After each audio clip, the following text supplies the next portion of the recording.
Hola, hola. Buenas noches, jóvenes. Vamos a compartir un poco de pantalla.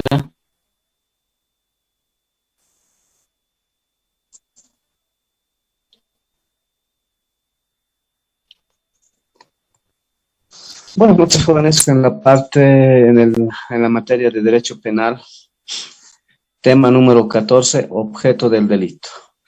Ya en las clases anteriores hemos hablado de los sujetos del delito, ¿no? Hemos hablado de a partir de qué momento empieza, ¿no?, la capacidad jurídica, ¿no? Y hemos hablado de las diferentes concepciones, teorías, ¿verdad? Eh, que, que regula el derecho civil y también el ámbito del derecho penal, ¿no? Hemos hecho las diferencias. Sujetos activos y pasivos del delito de las personas individuales, sujetos activos y pasivos de las personas colectivas. Hemos analizado si las personas colectivas pueden ser sujetos activos del delito o pueden ser sujetos pasivos también, ¿no? Entonces hemos hablado también de las teorías, de la teoría o de la tesis de la irresponsabilidad, de la tesis de la responsabilidad y de la teoría mixta, ¿no?, de las personas colectivas en cuanto a su responsabilidad penal. Ahora vamos a hablar sobre el objeto del delito, ¿no? Ha sido muy debatido ya el objeto del delito, ¿no? Acá tenemos que tomar en cuenta la diferencia que existe entre objeto del delito, objeto material del delito, objeto jurídico del delito, el cuerpo del delito o el corpus delicti, ¿ya? ¿Qué diferencia existirá en esos cuatro elementos, ¿no? También existen otras teorías, ¿no?, que han sido desarrolladas por el profesor Crispicni, ¿no? La tesis de Crispicni, que ha tomado en cuenta también al objeto material del delito desde su punto de vista. Y ahí eso es lo que vamos a analizar. Primero, primero hablaremos del objeto del delito. Cuando estamos hablando del objeto del delito, tenemos que manifestar de que objeto del delito es toda aquella persona, cosa, animal, ¿no?, objetos, podemos decir, animados o inanimados, ¿ya?, que protege la ley penal, ¿ya? Y es la base, ¿no?, para que pueda ser tutelado por el derecho penal, ¿no?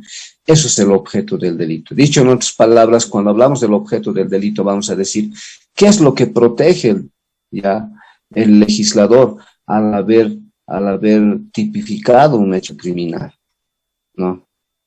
¿Qué es lo que protege el derecho penal? ¿Qué es lo que protege el tipo penal, ¿no?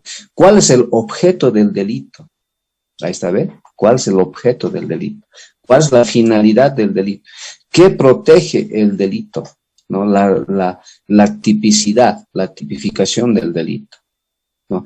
Y ahí vamos a responder, vamos a decir, bueno, el objeto del delito es todas aquellas personas jurídicas, individuales, colectivas, cosas, ¿no?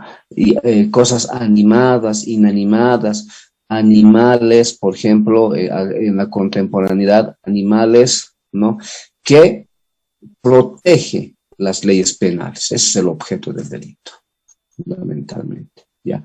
Por eso no tenemos que confundirlo, porque muchas veces se confunde con el objeto del delito y el objeto material del delito, ¿ya?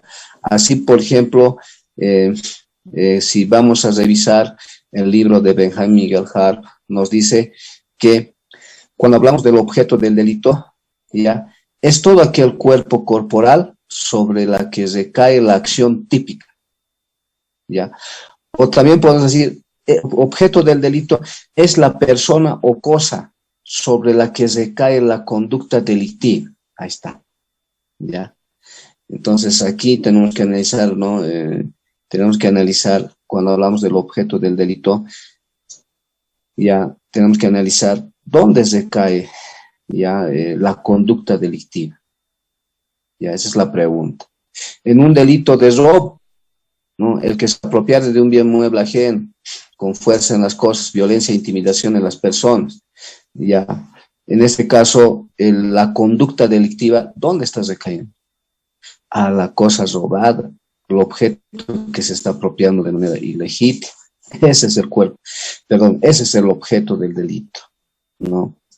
¿No? Como que, ¿por qué es el objeto del delito? ¿Ya? Porque el derecho está protegiendo, la ley penal está protegiendo el derecho de propiedad, porque ya se ha manifestado. El objeto del delito es todo aquel interés de las leyes penales de proteger, ¿ya? Ya de proteger determinadas cosas, animadas o inanimadas, ¿no? Animadas, personas, animales, ¿no? Animadas, inanimadas, cosas, objetos materiales, ¿no? Eso es decir, que el derecho tiende a proteger, pues, ¿no? Incluso no solamente las cosas animadas o inanimadas, sino también el derecho tiende a proteger, ¿verdad? Tiende a proteger valores, ¿no? Valores, ¿no? Y el ejemplo clásico que ya hemos dado bastante, el derecho al honor, a la dignidad, al buen nombre, por ejemplo, ¿verdad? El honor es algo inmaterial, ¿ya? Es intangible el derecho al honor, ¿verdad? Pero no por ello significa que no tenga interés para las leyes penales. Igual se protege, ¿no? Entonces, cuando hablamos del objeto del delito, vamos a decir que las leyes penales no solamente protegen a las personas, no solo protege a las cosas, ¿no? Sino también que las leyes penales protegen valores que están, ¿no? Que están reguladas, ¿no? Que están tomadas en cuenta, que han sido preceptuados por el legislador, ¿no? Como por ejemplo el derecho al honor, ¿no? El derecho al honor, al honor no la podemos nosotros percibir materialmente, pero sí existe, existe y está en el ámbito de los objetos reales, ¿no? Alguien decía, pero ¿cómo puede ser un objeto real, ¿no? El derecho al honor si no lo podemos palpar? Pero es que el problema es de que nosotros confundimos la realidad con todo aquello que es susceptible de palparse, ¿no? Eso pensamos de que todo lo que se puede palpar, lo objetivo, lo tangible, es un objeto real, ¿no? Así pensamos, pero en realidad no es así, ¿no? También cuando hablamos de los objetos reales, ¿no? Es pues cosas que existen, ¿no? Que pueden ser percibidas por nuestros sentidos, ¿no? Como la música, ¿no? Ahí está, ¿no? Como las ideas, ¿no? Los conceptos, las teorías, etcétera, ¿no?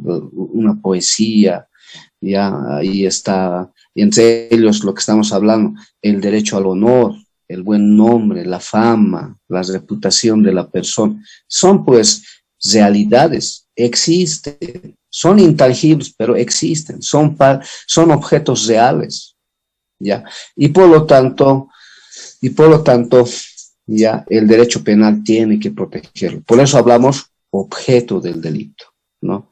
El objeto del delito, ¿no? Es, como dice Benjamín Miguel Harp, ¿no?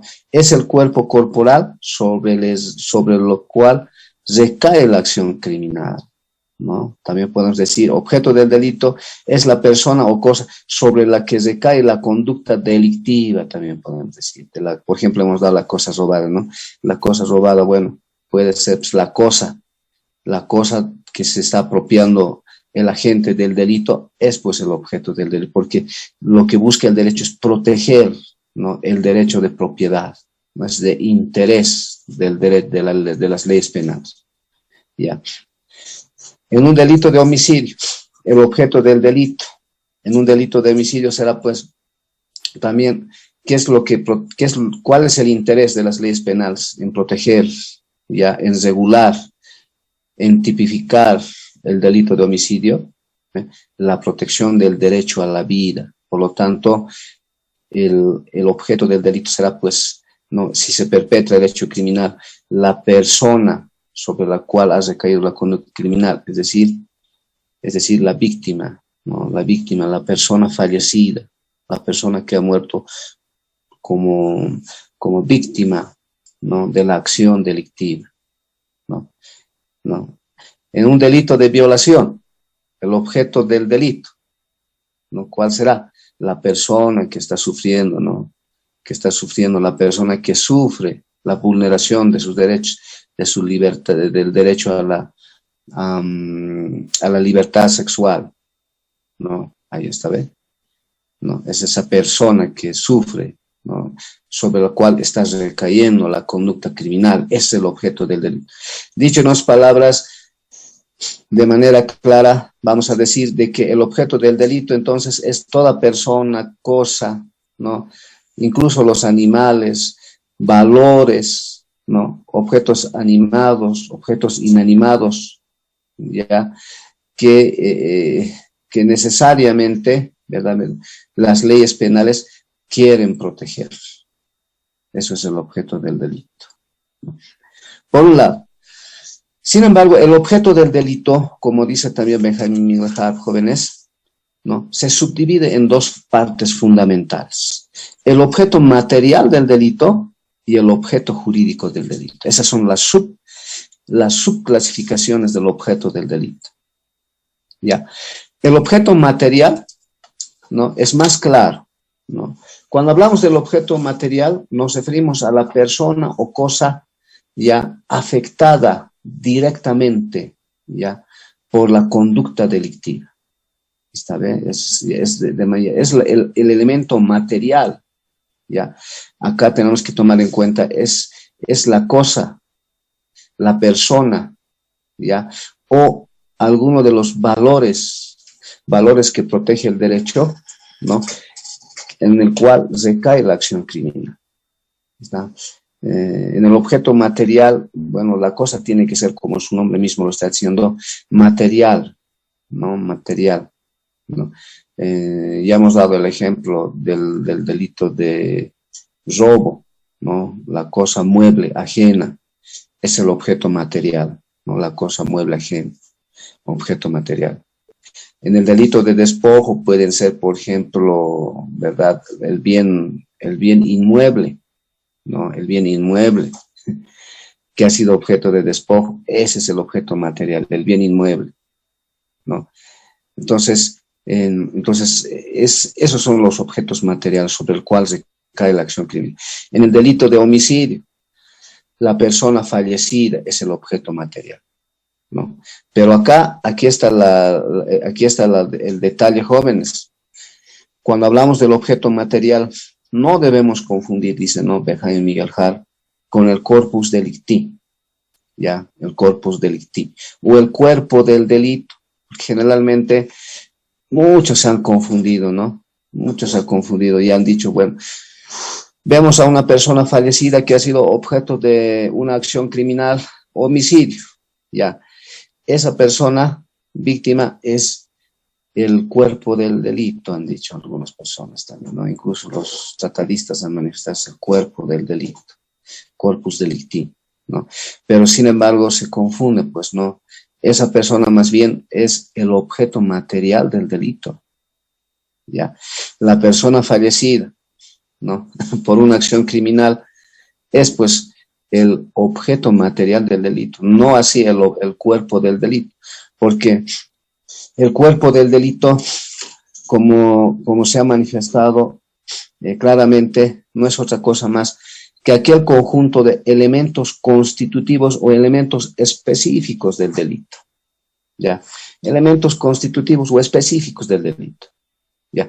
Así, por ejemplo, en el delito de bigamia, el que contrajere nupcias, segundas nupcias, sin estar disuelto el primero, ¿ya? Ese concepto viene a ser elementos constitutivos, ¿no? El que contrajere segundas nupcias, sabiendo no estar disuelto la primera, ¿no? Será sancionado con pena privativa. Entonces, todo ese conjunto de elementos, conceptos que compone el delito de bigamia, viene a ser el objeto el cuerpo del delito, el corpus delicti. Ya, al conjunto de los elementos específicos, ya, que señala, ya, cada uno de los tipos penales viene a ser el cuerpo del delito, el corpus delicti. Ya. Cosa diferente es, ¿no?, el objeto material en el delito. Siguiendo en el mismo ejemplo, bigamia, ¿ya? ¿Quién será el objeto material del delito? Persona o cosa sobre la cual recae la acción criminal. En este caso, en el delito de bigamia, ¿quién será el objeto material del delito? La persona víctima que está siendo, ¿verdad?, inducida a llevar adelante un matrimonio, ¿verdad? Un matrimonio, ¿no? Esa persona es el objeto material del delito, porque sobre esa persona está recayendo o recae la acción criminal, objeto material del delito. ¿No ven? Ahora, cuando hablamos de un delito de falsedad, falsificación, falsedad material, falsedad ideológica, uso de instrumento falsificado, ¿no? Siempre van juntos esos tres tipos penales, ¿no? Falsedad material, el que forjar en todo o en parte un documento público falso, de modo que pueda causar perjuicio, ¿verdad? Ese concepto, el concepto mismo, viene a ser el corpus delicti, el cuerpo del delito, ¿ya? Pero el objeto material del delito, ¿cuál sería? El objeto material del delito viene a ser, ¿no?, la escritura pública falsa, la escritura pública falsificada. Eso es lo que hay que demostrar en juicio, ¿ya? Esto que estamos llevando no es simplemente una mera teoría, jóvenes, ¿no?, sino que en el juicio, en los memoriales, ¿no?, en los memoriales hay que identificar, pues, el objeto material del delito, el sujeto activo, el sujeto pasivo del delito, ¿no? Por eso estamos estudiando, pues, el objeto material, ¿no? Por eso también, por ejemplo, en algunos casos en falsedad material, ¿no?, se han olvidado, ¿no?, en todo el juicio identificar dónde está, pues, el objeto material del delito. ¿Dónde? No se ha presentado, si simplemente puede llegar a deducirse, pero sin haberse producido en juicio el objeto material. Hay que presentar en el juicio, si se trata, por ejemplo, de falsedad material, hay que presentarlo en el juicio al objeto material del delito. ¿Se dan cuenta? Entonces, esa es la diferencia, ¿no? A esto un poco me voy a recurrir al sistema inquisitorio en el artículo 133. Existía un concepto bien bonito, o sea, un concepto, ¿verdad?, que daba lugar a comprender qué es el cuerpo del delito, el corpus delicti, ¿ya? Y decía, en el sistema inquisitivo, artículo 133, anterior Código de Procedimiento Penal, decía, la base de juicio penal es la comprobación, conforme a derecho, de la existencia de alguna acción o omisión punible. Se tendrá por comprobado el cuerpo del delito cuando por cualquier medio legal se acrediten los elementos constitutivos del tipo según describe la ley penal. Ahí está. Esta vez clarito está manifestando que el cuerpo del delito es ese conjunto de conceptos, ¿no? Ese conjunto, como dice Benjamín Migalhar, elementos constitutivos o específicos del delito. Eso es el cuerpo del delito, ¿no? Porque clarito dice, ¿no?, la base del juicio penal es la comprobación, conforme a derecho, de la existencia de alguna acción u omisión punible. Aquí aclara mejor. Se tendrá por comprobado el cuerpo del delito cuando por cualquier medio legal se acrediten los elementos constitutivos del tipo, según describe la ley penal. Ahí está bien. Hay que acreditar los elementos constitutivos del tipo, porque eso es el corpus delicti, el concepto mismo del delito. Ya, no hay que confundir, por eso les decía, con el objeto material del delito. ¿Se dan cuenta? Por eso, reiterando el ejemplo que les he dado del delito de bigamia, el que contrajere segundas nupcias, ¿no?, sabiendo no estar disuelto la primera, será sancionado con pena privativa. Ese conjunto de conceptos, elementos constitutivos, viene a ser el cuerpo del delito. Entonces, esta norma, el artículo 133 del sistema inquisitivo dice, ¿no? Se tendrá por comprobado el cuerpo del delito cuando por cualquier medio legal se acrediten los elementos constitutivos del tipo, según describe la ley penal. ¿Cómo podríamos comprobar un delito de bigamia? ¿Cómo podríamos comprobar los elementos constitutivos del delito de bigamia? Ahí está la pregunta, ¿no? Ahí tendríamos que presentar, ¿no? El certificado de matrimonio, del primer matrimonio, luego el certificado también del segundo matrimonio, las dos partidas, ¿no? Que están registradas, ¿no? Eso es lo que hay que demostrar. De esa manera se puede acreditar, como dice el artículo 133 del sistema inquisitivo, dice, ¿no? Se tendrá por comprobado el cuerpo del delito cuando por cualquier medio legal se acrediten los elementos constitutivos del tipo. Ahí está, ¿ve? Cosa diferente el objeto material. El objeto material es la víctima, ya les he dicho, ¿no? Es la persona o cosa sobre el cual recae la acción criminal.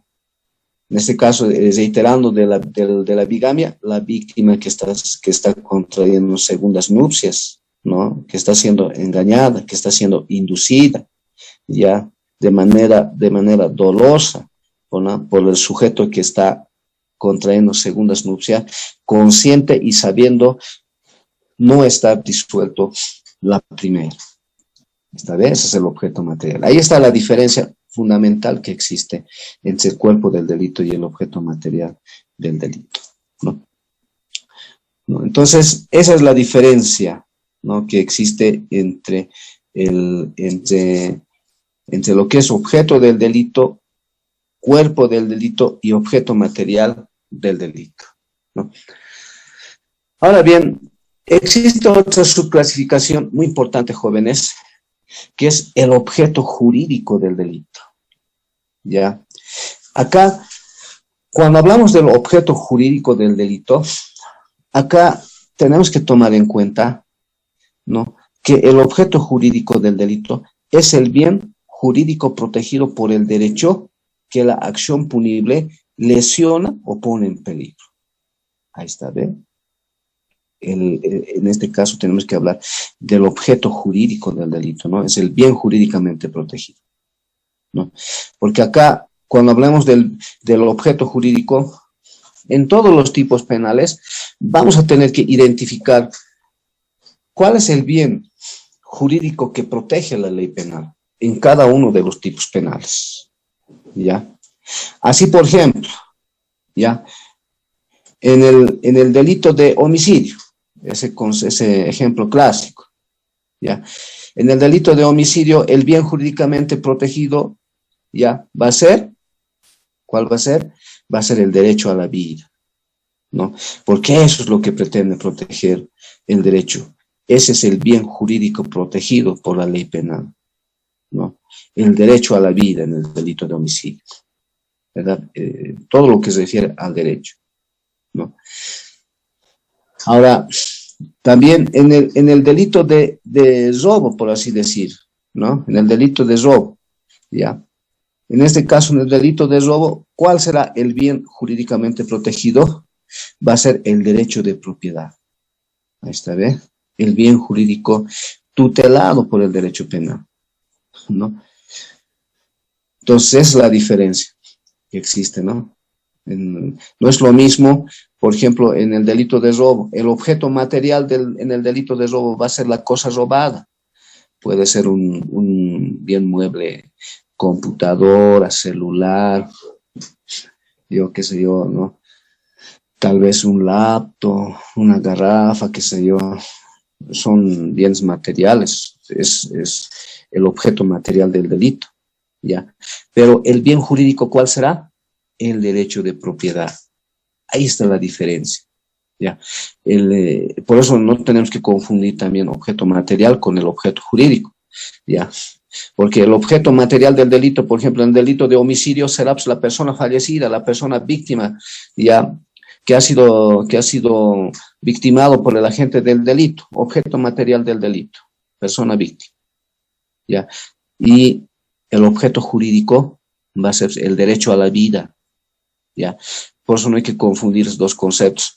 En el delito de falsedad material que estábamos haciendo mención hace un momento, el objeto material del delito, es decir, sobre la conducta que ha recaído la acción criminal, va a ser, ¿no? Va a ser la escritura pública falsa, la escritura que ha sido forjado falsamente por el agente del delito, objeto material.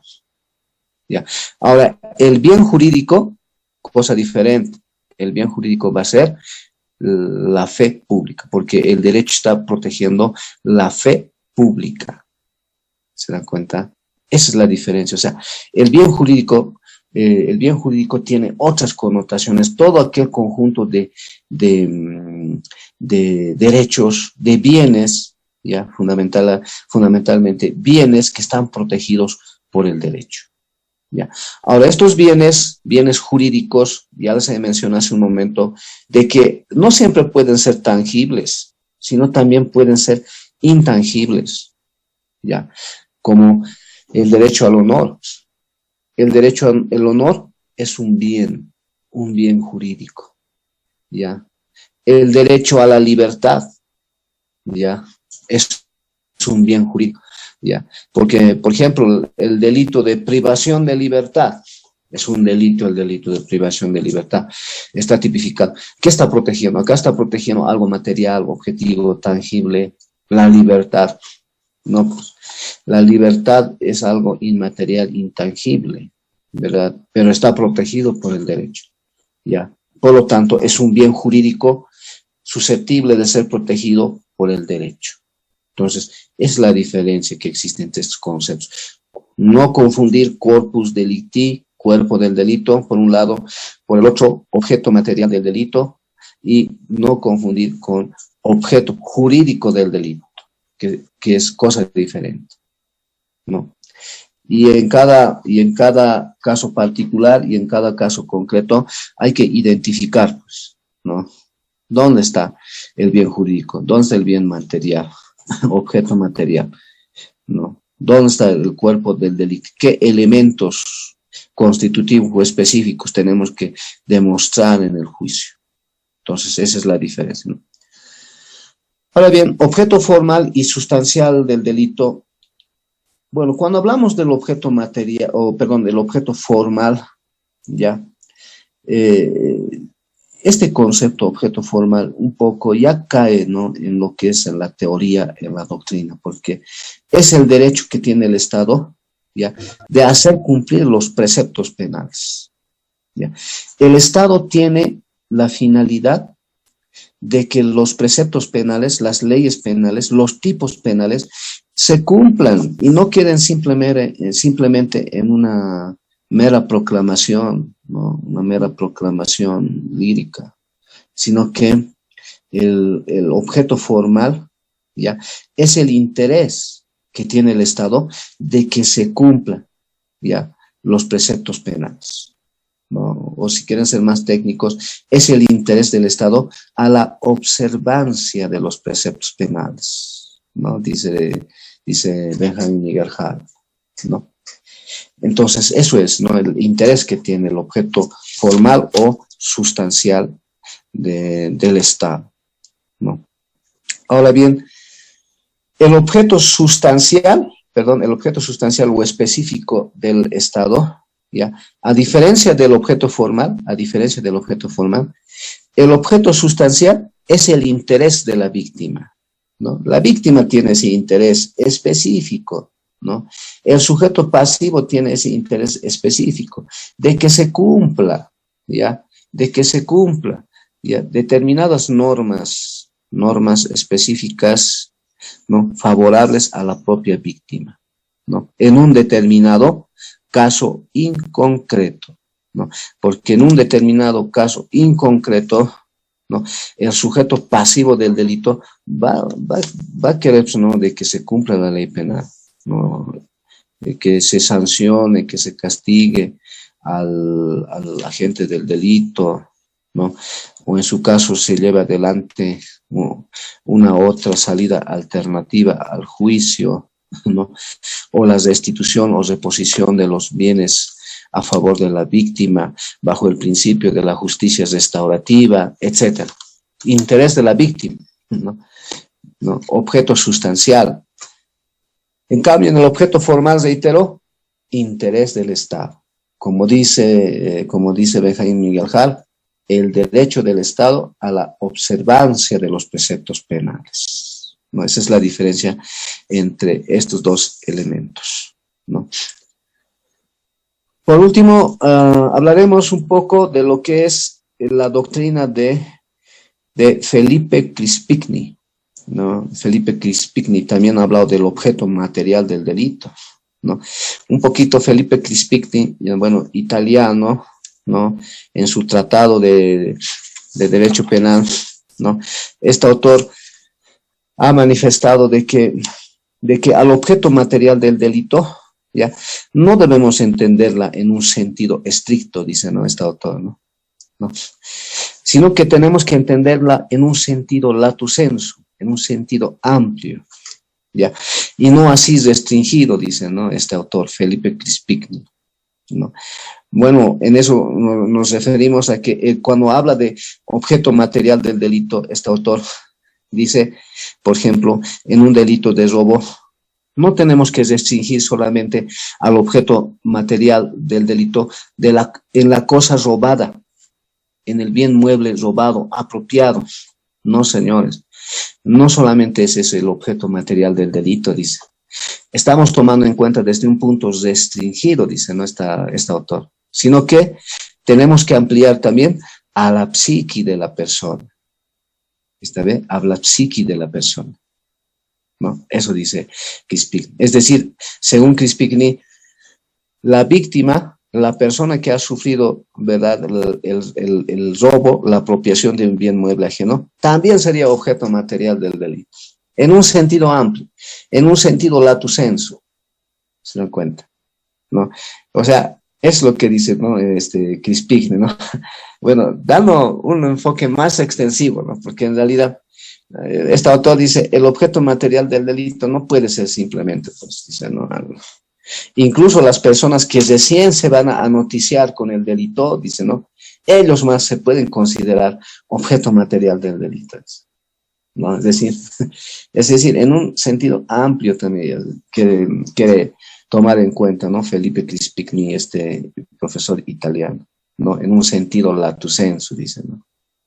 En el ejemplo de la falsedad material, ¿no? El objeto material del delito no solamente es la cosa falsificada, ¿ya?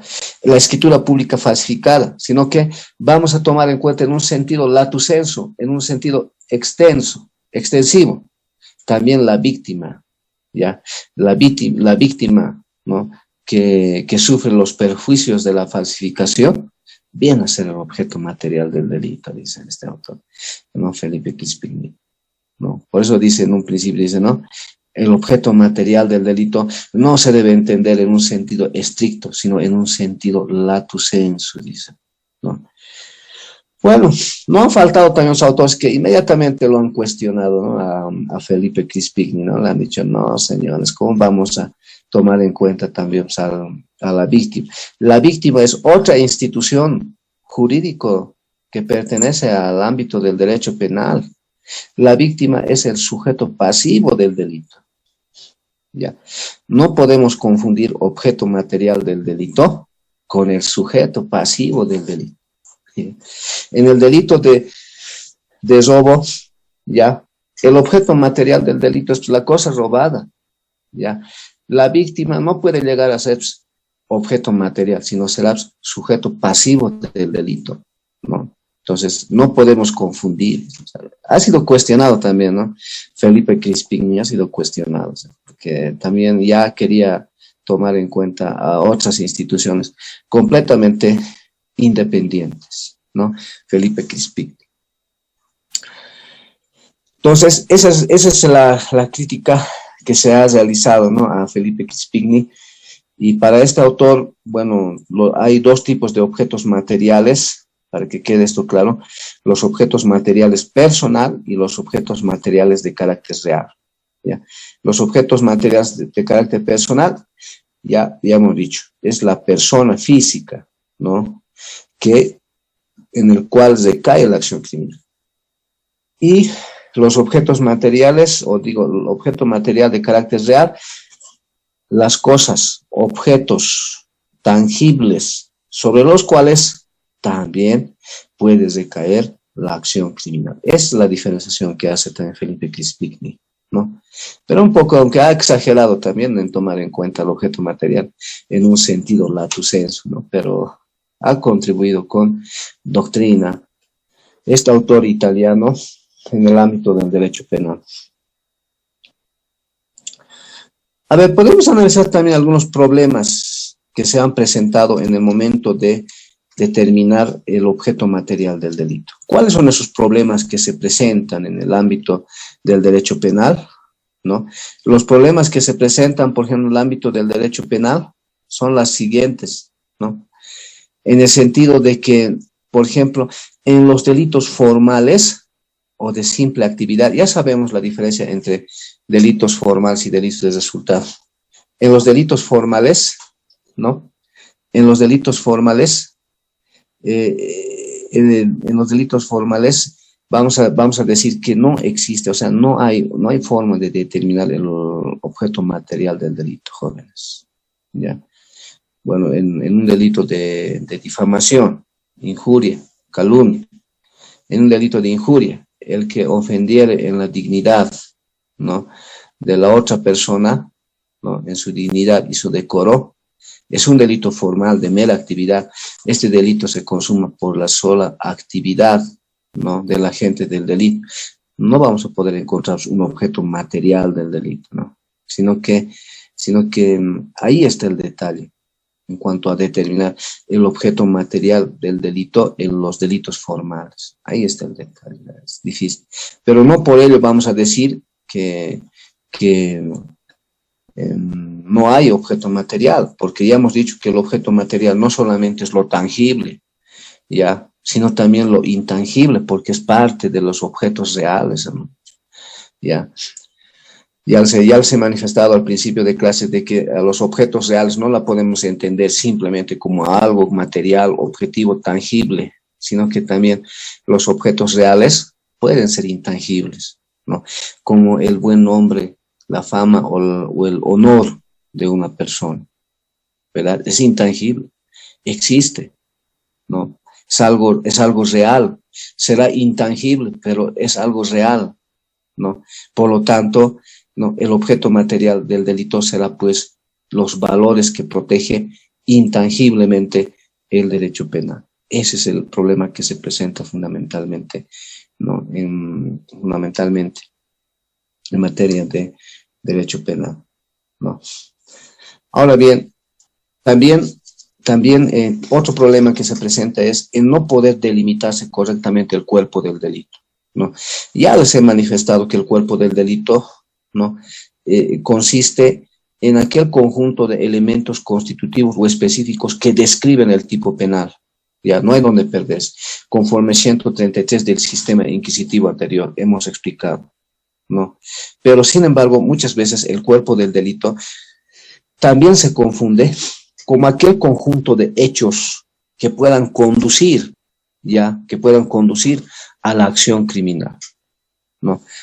Son aquellas piezas, ya, son aquellas piezas que puedan permitir, ya, llegar a descubrir la acción criminal y al delincuente, ¿no? Así, por ejemplo, cuerpo del delito será tomando en cuenta los hechos, ¿no?, según algunas doctrinas, como por ejemplo alguna doctrina contemporánea, dice, tenemos que armar diferentes hechos como rompecabezas, ¿ya?, de tal forma que lleguemos a la verdad histórica de los hechos para poder recién descubrir quién había sido el agente del delito, ¿no?, y cuáles son los hechos, ¿no?, que conducen, ¿no?, a establecer con precisión, ¿no?, el descubrimiento del delito y del delincuente. ¿Qué les parece? Ya. Incluso se dan cuenta que el cuerpo del delito un poco ya se lo ha extendido también al descubrimiento de los hechos. Bueno, por ejemplo, un delito de homicidio. Vamos a tener que armar los hechos, ¿no? ¿Dónde estaba la víctima noche antes de que haya sido víctima? ¿Con quiénes habría comunicado? ¿No? Tendríamos que establecer dónde se encontraba en el momento en que ha sido victimado, etcétera, ¿no? Así podemos ir armando los hechos, ¿no? De tal forma que cada uno de sus hechos, ¿no? Tomando en cuenta la causalidad, ¿no? Llegar a establecer la verdad histórica de los hechos, descubriendo quién es el agente del delito. ¿Se dan cuenta? Entonces, a esa forma de llegar a armar ya el rompecabezas relacionado a los hechos que acabo de mencionarles, ¿no? Viene a ser también el cuerpo del delito, dicen algunos otros autores, ¿no? ¿Se dan cuenta? ¿No? Entonces, pero sin embargo, la doctrina dominante, la doctrina preeminente es que cuando hablamos del cuerpo del delito nos referimos a la conformación de los elementos constitutivos específicos del delito, ¿no? Que constituyen el tipo penal. Eso es el cuerpo del delito. Ahora bien, por último, vamos a poder establecer también objetos materiales decomisables y objetos materiales no decomisables, ¿no? Que está relacionado intrínsecamente con los efectos del delito, ¿ya? Cuando un sujeto incurre en un hecho criminal, jóvenes, ¿no? Pueden existir, ese hecho criminal puede tener efectos, ¿ya? Efectos positivos o efectos negativos, para que pueda considerarse bienes materiales decomisables y bienes materiales no decomisables. Así, por ejemplo, en el delito de robo, ¿ya? La víctima ha sufrido el robo de su computadora, ¿ya? El agente del delito se lo ha llevado la computadora, con fuerza en las cosas, ¿ya? Lo han deschapado a su cuerpo, se lo han llevado a su computadora, ¿ya? Esa computadora, ¿ya? Será decomisable, ¿eh? Porque proviene del delito, ¿no? Un sujeto se ha apropiado de ese bien mueble, computadora, ¿será decomisable? No, pues no va a ser decomisable porque esa computadora le pertenece a la víctima. La víctima ha obtenido esa computadora lícitamente. Entonces, ¿cómo se va a poder decomisar? En estos casos, ¿no? En estos casos, no, el juez o tal vez otra autoridad como el Ministerio Público no pueden llegar a decomisar ese bien mueble, ¿no? Bienes materiales no decomisables. En cambio, existen otros bienes que sí son decomisables. ¿Por qué? Porque esos bienes no han provenido de conductas criminales, ¿verdad? De actos ilícitos en los cuales como efecto de la acción criminal se ha producido esos bienes como efecto del delito, ¿ya? Por ejemplo, ¿no? En el tráfico de sustancias controladas, ¿no? En el tráfico de sustancias controladas, el lavado de dinero, ¿ya? Las sustancias controladas propiamente, ¿ya? Que vienen a ser efecto del delito, ¿será decomisable? Claro que sí es decomisable. Bienes materiales decomisables, porque, bueno, la droga, esos bienes denominados sustancias controladas, ¿ya? Vienen a ser, pues, jóvenes, bienes decomisables. No como el anterior, del ejemplo de la computadora, que se ha constituido en bienes materiales no decomisables. No, en cambio, esta sí se puede decomisar porque son bienes que han provenido de hechos ilícitos, tráfico de sustancias controladas. No, ahí está. No. Todavía se puede llegar a más. Las personas que han obtenido bienes como por ejemplo bienes inmuebles, casas, bienes muebles, automóviles, gracias al tráfico de sustancias controladas, ¿verdad? Hay personas que se dedican a sustancias controladas y son muy ricos. Tienen casas, tienen autos, terrenos, ¿no? Esos bienes son producto de los efectos del delito. Efectos del delito. Por lo tanto, serán decomisables, se podrán incautar, como dice jurídicamente, como se la denomina, serán decomisables, serán incautables. Claro que sí, porque son bienes que provienen de conductas delictivas, ilícitas.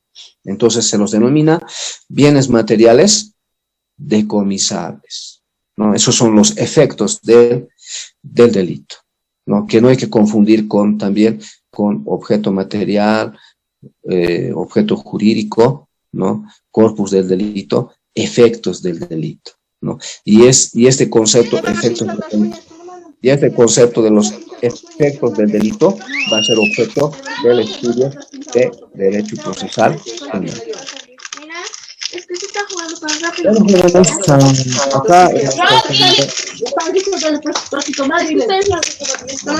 número 14. Micrófonos, por favor. Compañera Tania, su micrófono. Bueno, jóvenes, acá hemos culminado este temita del tema número 14, objeto del delito, ¿no? Y bueno, la próxima clase que nos tocaría el día martes, señalamos segundo parcial, jóvenes. Ya, vayan pensando. Pregunta, doctor, por favor. ¿Tienen alguna preguntita? Adelante. Doctor, ¿me escucha? Sí, adelante, escucho. Américo Alcón está hablando. Buenas noches, compañeros. Una pregunta. Nos Sí, ha adelante. compartido varios autores y uno de ellos ha sido observado indicando de que el sujeto no era material, sino era sujeto pasivo. Al final, nosotros, ¿cómo tenemos que considerarlo? ¿Nos tenemos que sujetar a algún autor? ¿Hay alguna costumbre, digamos, como abogados, de cómo lo clasifica? Ahí está la duda, porque nos muestra, ¿no?, los autores, pero nos dice, a veces lo confunde y a veces lo toma como materia de sujeto. Entonces ahí particularmente yo quedo confundido. ¿Cómo entonces lo tomo? ¿Cuál es la enseñanza aquí por parte suya en ese sentido, doctor? Diferenciar, Américo. Hay que diferenciar porque no podemos confundir vamos a adoptar la posición de Benjamín Miguel Hart, ¿ya? Porque el sujeto pasivo del delito es otra institución, tiene otro objeto de estudio en cuanto a la ley penal, ¿ya? Y el objeto material del delito también tiene otro objeto de estudio, no podemos mezclar, ¿no? Como tú mismo lo estás diciendo, este autor nos está invitando, ¿no?, a confundirnos incluso, ¿no?, al decir, bueno, tenemos que entender al objeto material del delito en un sentido lato sensu, dice, ¿no? Tenemos que no solamente el objeto material del delito se limita a la persona o cosa sobre el cual recae la acción criminal, sino también sobre la psique de la persona, es decir, la víctima, nos dice. Entonces, un tanto nos está invitando, como vos dices, Américo, a confundirnos, ¿ya? Entonces, como dice Benjamín Miguel Hart, no podemos entremezclar objeto material del delito, ¿ya?, y sujeto pasivo del delito. En el delito de robo al cual les he hecho mención, el objeto material del delito será pues la cosa robada, el bien mueble que ha sido robado. Ese va a ser el objeto material del delito, ¿no? Puede ser una computadora a la cual hemos hecho mención, ¿no? El objeto material del delito, ¿no?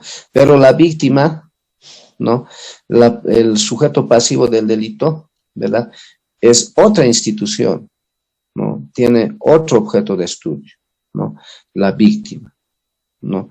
Entonces, no se pueden mezclar dos instituciones, ¿no? Y es lo que, ¿no?, casi, bueno, se ha considerado, ¿no?, por Crispigny, ¿no? Pero ha sido rechazada esa teoría de Crispigny, ¿no? Que la mayoría casi todos los autores, incluyendo al propio Benjamin Miguel Hab, ha rechazado esa posición, ¿no? Porque no podemos mezclar, porque nos estaría invitando a confundir objeto material del delito y sujeto pasivo del delito, ¿no? Son dos instituciones completamente diferentes. Ya, a eso nos vamos a limitar nosotros. No vamos a apoyarnos a Felipe Crispigny por esta vez, ¿no? Porque Felipe Crispigny también ha contribuido, pues, en otras teorías también, pero en esta no vamos a considerar esa doctrina. Eso solamente es para que podamos comprender la diferencia que existe entre objeto material del delito y sujeto pasivo del delito, ¿no? Y llegar también a diferenciar el objeto jurídico del delito, que son instituciones diferentes. Ya. Esa es la respuesta, Américo. Gracias, doctor. Lo que veo es agarrar muy bien la lógica y el concepto de esto. ¿Habrá alguna manera de tema? No sé si tiene alguna dica o algún libro específico que desarrolle ampliamente estos conceptos, el objeto, el sujeto, tanto material, pasivo, todo lo que nos ha mencionado, pero que sea realmente específico, o solamente nos basamos en un diccionario jurídico. Francisco Muñoz Conde también habla del sujeto y objeto del delito, y hace una diferenciación. Zaffaroni también ampliamente habla, también es autor fundamentalmente, ¿no? ¿No nos podría mandar tal vez practica, doctor? Tal vez, de Francisco Muñoz Conde, me parece que Américo, me parece que ya han mandado de Francisco Muñoz Conde todo el contenido, todo el material. No, doctor, me refiero a una práctica. Ir colocar los casos y después cruzar y después decir ahí, identifique si esto es objeto del sujeto pasivo o es sujeto material, como el cruce de conceptos, ¿no? Y ubicar cuál es cuál. No sé si con eso, una práctica que tal vez pueda usted armar y enviarnos. Muy bien, Américo, la descomposición del tipo se llama. ¿Ya? Descomposición del tipo en el cuarto año se lleva ya la parte especial, ¿ya? La parte especial de los delitos en particular. En cada uno de los delitos en particular, ahí vamos a identificar, hay que identificar ya, en cada uno de los tipos penales, quién es el sujeto activo, quién es el sujeto pasivo, dónde está el objeto material del delito, dónde está si es un delito de resultado, si es un delito formal, dónde está la objetividad jurídica, ¿no? Todos los elementos que estamos citando ya se identifica en la parte especial, se llama descomposición del tipo penal. Y en cada uno de los tipos penales ya tenemos que saber dónde está el sujeto activo. Por ejemplo, ya les decía en la clase anterior, en el delito de peculado, que son delitos contra la función pública, ¿ya? Dice el delito de peculado, dice la servidora o el servidor, ¿ya? Que se apropiare bienes de cuya administración, cobro o custodia se hallara encargado, dice el tipo penal. Esos son los elementos constitutivos. Ahí vamos a tener que identificar quién es el sujeto pasivo, funcionario, servidor público. ¿Quién es el sujeto, el sujeto activo? ¿No? ¿Quién es el sujeto pasivo? El Estado. Ya ve, ya hemos descompuesto, ¿no? ¿Cuál es el verbo rector? Apropiarse de bienes de cuyo cobro, administración y custodia se hallara encargado. El apropiamiento de los bienes muebles del Estado. ¿Ya? ¿Cuál es el bien jurídicamente protegido? Hace un momento estamos hablando del bien jurídico. ¿Cuál es el bien jurídico protegido? Tenemos que identificar la función pública. Eso es lo que pretende proteger el derecho penal, la función pública. ¿Se dan cuenta? ¿Es un delito formal o es un delito de resultado? Es un delito de resultado. ¿Ya? Porque se apropia el servidor público de bienes que le corresponde, que son parte del Estado. ¿Está bien? ¿Es un delito propio o es un delito impropio? Es un delito Es un delito propio porque solamente este delito puede ser perpetrado por el servidor público. Ahí está, ¿ve? ¿No ve? Entonces estamos ya descomponiendo, ¿no? ¿Ser un delito de culposo o es ser un delito doloso? Es un delito doloso, ¿no? Porque el servidor público no por culpa, va por negligencia, ya, por impericia, por desidia, se va a apropiar de un bien mueble que pertenece al Estado. Es doloso, pues. El servidor público se ha apropiado, ¿no? Sabiendo, estando consciente de que ese bien mueble o inmueble le pertenece al Estado. Doloso, ¿verdad? Entonces, así, en parte general, en delitos en particular, parte especial, ya vamos allá, y hay que desmenuzar, ¿no? Hay que descomponer ya la descomposición del tipo penal, ¿no? Entonces, ese es ya otro tema de estudio médico, ¿no? Que se lleva ya en cuarto año y ahí se analiza ya los elementos específicos del delito, ¿no?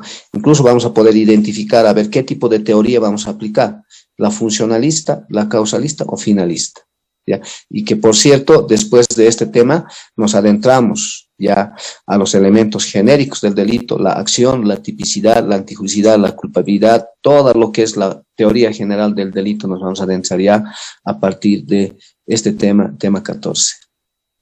Es la respuesta, Américo. Hola, hola. Gracias, doctor.